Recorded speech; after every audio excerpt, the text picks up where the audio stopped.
এই ভিডিওতে এমন একটি সুন্দর মেসেজ রয়েছে যা আপনাদের অনেক প্রয়োজন। এই জিনিসটা জানার ভাই, দেখছেন একটি শিশু যাওয়ার পথে তখন তার দেখতে পারে গরুকে খাওয়ানোর জন্য সে অনেক চেষ্টা করতেছে। এটাই তো মানবতারে ভাই।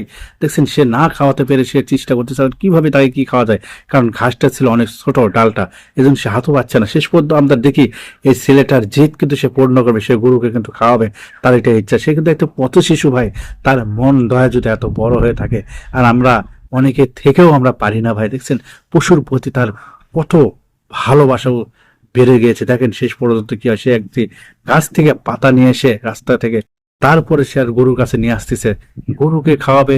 তার উদ্দেশ্য হলো তাকে গরুকে খাওয়াইতেই হবে। দেখছেন তারপরে সে পাতাগুলো নিয়ে এসে গরুর মুখে আবার ধরতেছে ভাই। এটা তার কি জানেন, এর দিল চায় যে তার এই পশুকে সে নিজ হাতে খাওয়াবে, কিন্তু পশু তো ভাই চিন্তিত, সে যাচ্ছে বাজারে কোনো একটি জায়গায় বিক্রিত হওয়ার জন্য।